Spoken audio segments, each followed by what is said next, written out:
To be honest, it was shocking to me. Andrew Berry must be a lot smarter than me or us, because it doesn't make sense to me to trade a quarterback that you think enough of to make your opening day starter to a division opponent that's hurting in that area. Wide open, dog. Are you not looking? Hey, man, Mike Tomlin is saying what all the Browns fans are thinking, man. Kevin Stefanski and Andrew Berry don't know what they're doing, specifically with the quarterback position. It's something I've been telling y'all. Hey, there is no proof that the Browns develop well. There's no proof that the Browns choose well at the quarterback position. Nothing has been said that they do the right thing at the quarterback position. So Mike Tomlin, after beating the Browns for the 22nd consecutive time at home, he went ahead and literally called out the Browns. Let's hear it. To be honest, it was shocking to me. Andrew Berry must be a lot smarter than me or Talking about Joe Flacco. us, because it doesn't make sense to me to trade a quarterback that you think enough of to make your opening day starter to a division opponent that's hurting in that area. But that's just my personal feelings. Wow. And look, Mike Tomlin is somebody who's known to tell it like it is and not like it was. And obviously a lot of the Browns reporters are coming out and, respond to this, because there's been a lot saying that, Andrew Berry, Kevin Stefanski, these are respected people around the league.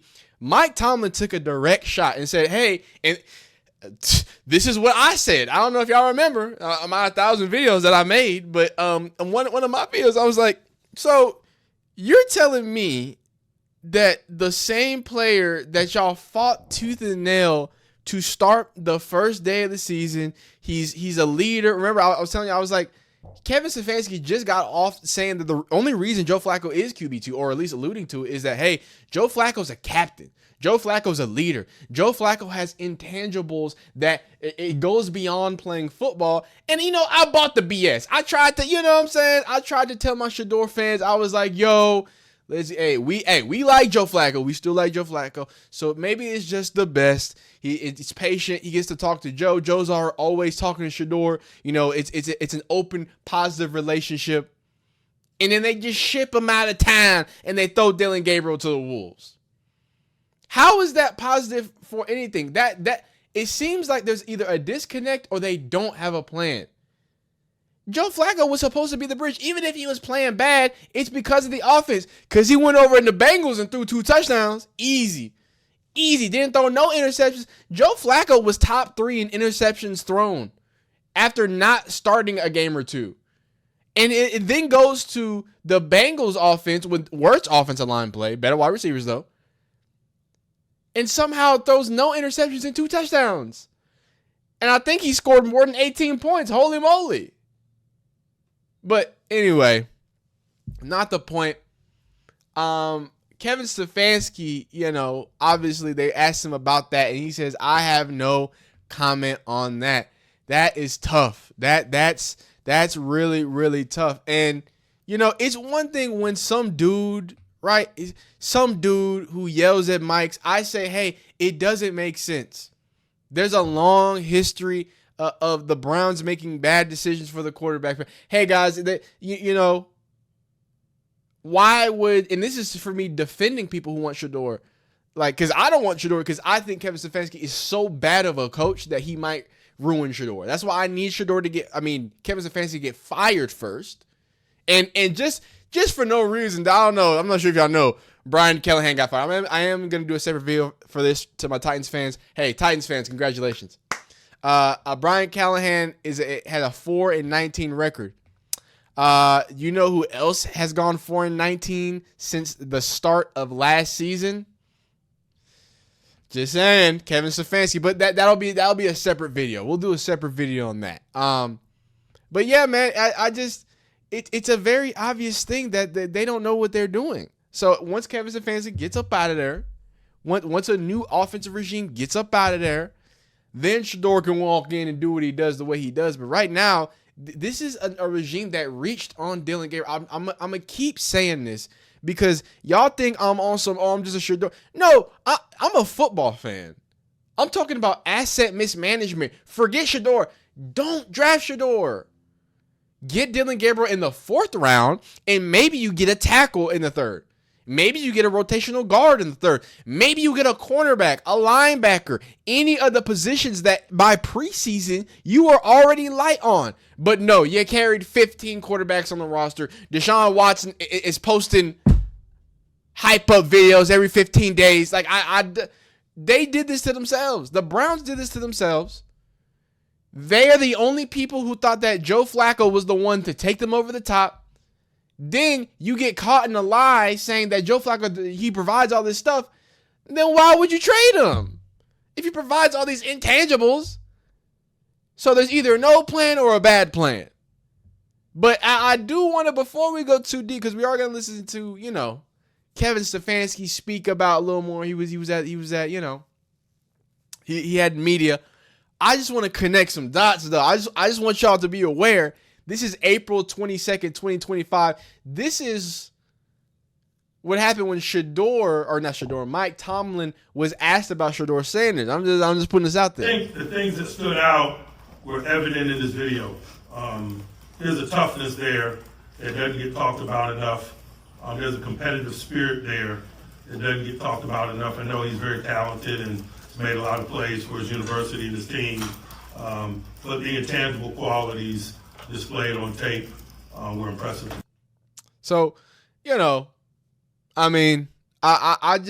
really want to make sure when y'all say Shedeur fans are crazy, when y'all say I'm a hey, Super Bowl winning coach. He's never had a losing season since I was born, I don't think. I'm not sure about that stat. I think I made that stat up. But he's one of the most well-respected coaches in all NFL, from the front office standpoint to GM standpoint to player standpoint. And he seems to be on Shedeur's side since April 22nd. He said right before the draft, before all the crazy leaks, hey, and you know what's so crazy to me that the leak comes right out after this, at like 2 days or the day after, coming into the draft. Why isn't this viral? This is April 22nd, 6:00 p.m. Why isn't this clip viral? But the leak of somebody who we can't put nobody, you know what I'm saying? We can't even put nobody's name on it. That goes crazy. Hey, Shedeur's terrible. He did awful in his interview. But Mike Tomlin, a Super Bowl winning head coach, a well-respected head coach, says, not just some generic, throws the ball well. He does this. He puts up, I tell you stats because, hey, believe it or not, I have not met Shedeur, so I can't tell you that Shedeur is a great person. I can't. I don't know. I've never met him. I don't know. I want it to be very adamant when I tell you, hey, Shedeur is a stand-up person. I'm not telling you from my perspective. I don't know. But every single person who puts their and I've been saying this since the draft, since that leak happened, every person who puts their face on what they say about Shedeur, it's positive. Every single time. Every single time. But the back, you know what I'm saying, the back door, that goes viral. That's what everybody's talking about. Crazy.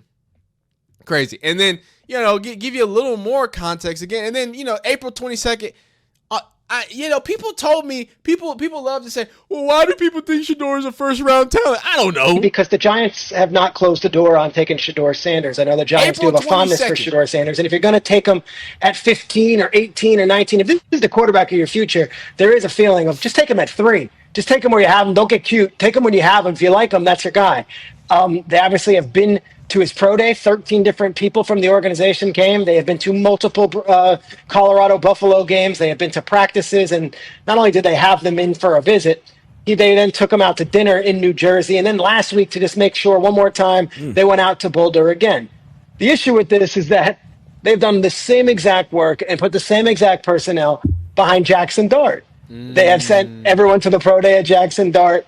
There are so many connections between Ole Miss and the Giants right now. If I could just go through them quickly, Joe Judge is. We ain't want to hear all that, but shout out to Jackson Dart. He's doing this thug dizzle. We will talk about Jackson Dart sometime this week, but that's just to show you kind of how interesting it is that maybe a few teams reported. Like, I want you to know, I live in a world that, is it possible that Shedeur had some bad interviews? Yeah, I think it's possible Shedeur had bad interviews, or at least a few. Do I think other NFL players had bad interviews? Yes. Do I think that clearly from what Mike Tomlin says and by proof of this head, we're not going to get to because this is ESPN, so I don't think I can show it, but this is Up Academy show. Shedeur Sanders visiting Steelers. I understood the mindset and why they win a lot. What Mike Tomlin preaches from the top down is like my dad. You know what I'm saying? He said it was a 10 out of 10 for his experience. He said that he had a great time. Mike Tomlin said he had a great meeting with him. But again, we focused, or I should say the media, focused so much on the leak thing that nobody else did, that nobody else could confirm, right? Crazy when something like that is right in front of you. So we're going to hear Kevin Stefanski speak a little bit. And then right after that, I got a little bit of film to talk about because, you know, some people were mad that I gave Dillon Gabriel a C-. Some people said it was too high. Some people said it was too low. You know what I'm saying? Or you know what I mean? So we're going to listen to Kevin Stefanski real quick. And then after that, because, you know, Mary Kay had to ask a Shedeur Sanders question. Who the thunk, right? Who the thunk? I don't even think it's going to play on here. If it not, we'll just take it right. There we go. Let's hear it from old Kevo Stefanski. Okay. Thank you. Next, go to Mary Kay. Mary Kay. Yeah, Kevin, in a situation like this, of course, everybody's going to look to the quarterback after, you know, only 9 points are scored and how the quarterback did. Can you just address, and especially because of your situation with Shedeur and so many people clamoring for him and wanting to see him, do you have thoughts on how the offensive problems are run much deeper right now than quarterback, and that switching out the quarterback might not solve what you have going on here? Yeah, I think just the big focus for us, Mary Kay, is we have to be better in all areas, players, coaches, you name it. Obviously, you're not gonna say nothing. You know, Dillon is in his second start. Some good things to build off of. He's learning, just like all young players are learning for us right now, and we'll continue to try to, you know, get him to make those improvements that young players make, and also play better around them. That's our focus. And we're gonna stop it right there because that was the most insightful thing. Again, I mean, just shoehorning Shedeur, and I get it. Look, Mary Kay's on her Shedeur redemption arc, right? But even that question, the way she framed it in a very, like, she's trying to cushion the blow right now. I want y'all to know, and I forgot there was some Browns, I think it's either a podcast, but they said something. They were like, Mary Kay, she is used to communicate things from the Browns organization. You have to know that, you know, I don't think that these media members are that dumb. I know it's no coincidence that Grossi and Rizzo and Mary Kay all reported that Dillon Gabriel was going to be number one a day before it was officially reported. It's not lost on me that Mary Kay was already throwing out softballs of Dillon Gabriel needing to start a week before that. It's not lost on me. They use Mary Kay for certain things. So I want you to see what she asked. Do you see there's a reason that, you know, Shedeur might not play, because I know people want him, but, you know, it might not be the best. Like, I get what you're going. You don't have to, you know, make it that obvious. We get it. The answer needs to be, hey, Kevin Stefanski is a terrible offensive coach. Brett Collerman. Now we got beef for Brett Collerman because he has beef with Shedeur. He does not like Shedeur as a prospect, and he will be. I guarantee you, when Shedeur plays, if it doesn't look perfect, he's going to be the first one to criticize and say yada yada yada, blah blah blah. I just want y'all to know that. But he does have good information. Okay, biased or not. So I also want to note that the Browns' rushing success rate was between 3rd and 6th highest in the league. I want y'all to know they put, and, you know, I'm not saying that Shedeur got set up to fail at one point, but Dillon Gabriel was set up to fail. He threw 58 times. Your rookie in his second start those 58 times when your running back is the most outstanding player on your offense. Like, forget the Shedeur. I want y'all to get that out of your head. Forget Shedeur versus Dillon Gabriel. Get it out of your head. Please. I promise you, Dillon Gabriel's a great guy. Shedeur's a great guy. But I want to know whether you like one or the other. The coach does not know what he's doing. It's clear. It's obvious. We can see it. And this is funny. It really doesn't matter. Like this is who the coach is. He's definitely not a leader. He is best suited. He's Pat Shurmur 2.0 essentially. Ooh, hey Dustin, we appreciate. Oh man, they Pat Shurmured him, man. And then you got Brown's films breakdown saying that, look, for as much as we love Dylan Gabriel, it's bad. Even on Dylan Gabriel. So he says, in case you're not seeing why the play fails, the quarterback runs play action and boots in the opposite of the scheme. Again, this is the supercomputer.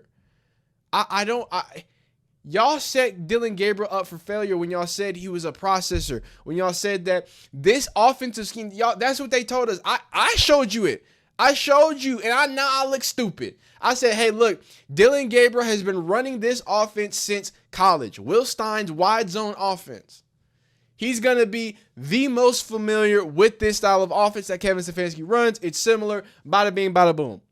Clearly it's not, because I don't know that he runs play action the wrong way. As you see, the line is shifting this way. He's rolling this way. If you don't know, typically with a PA or a boot, you're going to shift, your line down. You're going to leave the last man on the end unblocked. And basically you're going to, the boot is going to take care of it. So, you're going to take a wide path and then get the ball out quick. That's what should happen. So he needs to be, and it's so crazy because when I sat here and after, because, only some people's preseason games matter. When Shedeur does bad against the Rams, it's the worst thing ever. But when Dylan Gabriel showed you that he's bad with handoffs, he's shown you that multiple times, whether it's fumbling on handoffs or having weird handoff feet.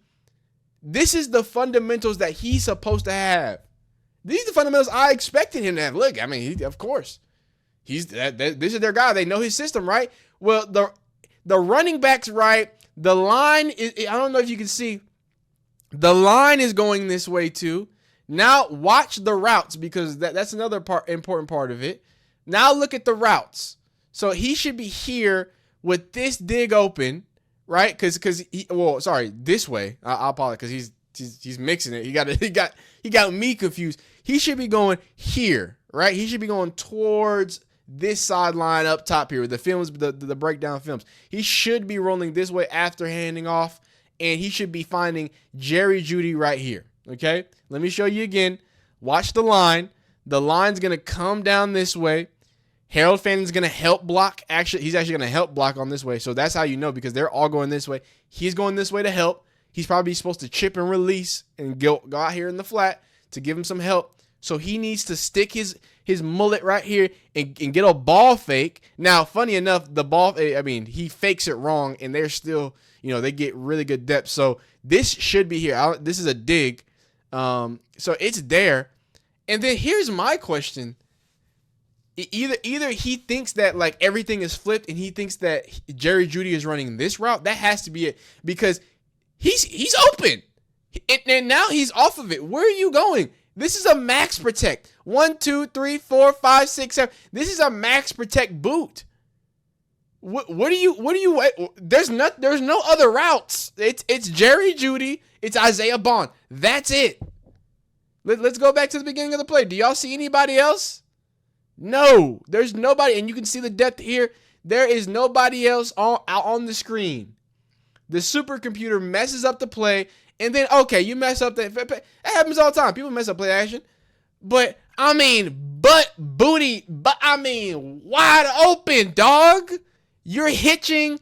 Are you not looking at him? Okay, you hitch. It's getting a little muddy in the pocket. 72. What are you doing, though? You got to give him credit. This is ugly, man. This is ugly. So he sets up here. He steps up in the pocket again. Jerry Jeudy. I mean, look at the depth on. Dog, he was open the entire time. Look at how depth it is. This corner doesn't even bite yet. He stays on top of it. And there's nobody. And he gets sacked. I mean, I don't know. I don't know what he was looking at. Look, man, I am a Dylan Gabriel apologist. I don't let y'all say mean things about Dylan Gabriel because I like being fair, and I know that this coaching staff is really bad. At least it seems to be really bad. Mike Tomlin is calling out how bad the whole organization is. It's just a bad look, man. If you're a Browns fan, please look away.